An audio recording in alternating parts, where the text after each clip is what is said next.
عالمی اداروں کو بھارت کے خلاف سخت موقف اپنانا ہوگا۔ بھارت نے پانی روک کر ایٹمی جنگ کے خطرے کی بنیاد رکھی۔ دنیا کا کوئی مہذب ملک بھارتی اقدامات کی حمایت نہیں کر سکتا۔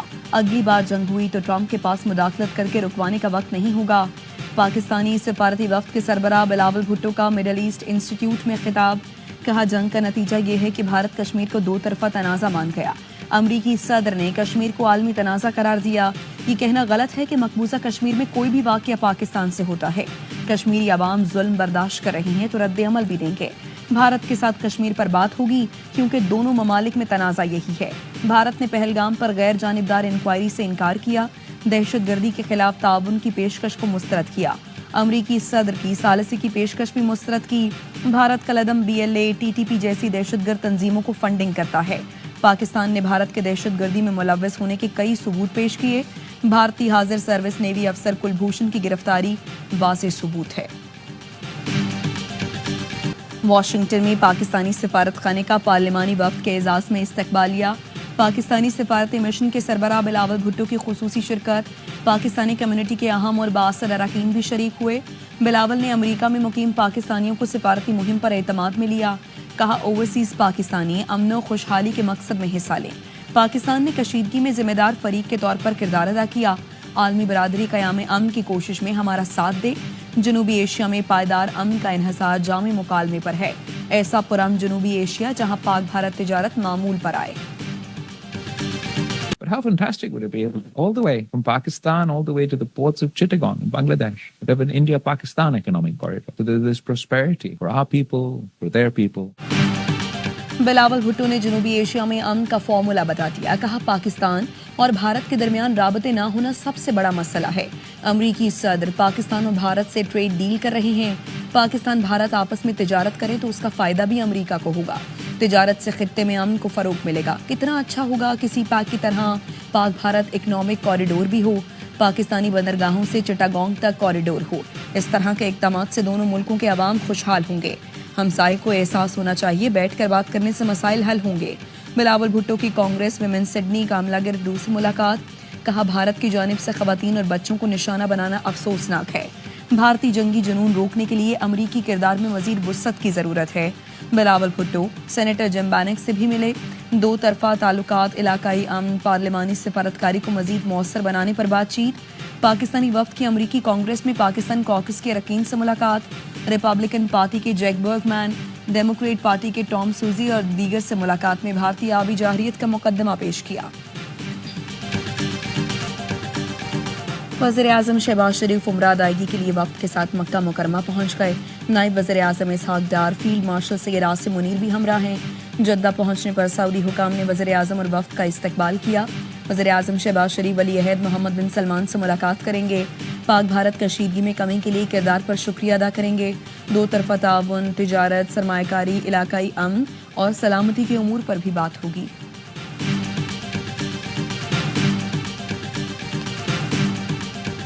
اے اللہ، فلسطینی بچوں کو قتل کرنے والوں کو برباد کر دے، ان کے قدم اکھیڑ دے۔ فلسطین ہمیں ہمارے بھائیوں کو دشمن پر غالب فرما دے۔ خطبہ حج میں فلسطین کے مسلمانوں کے لیے خصوصی دعا۔ مسجد نمرہ میں خطبہ حج دیتے ہوئے شیخ صالح بن حمید نے کہا تقوی اختیار کرو، اللہ کی پکڑ بہت سخت ہے۔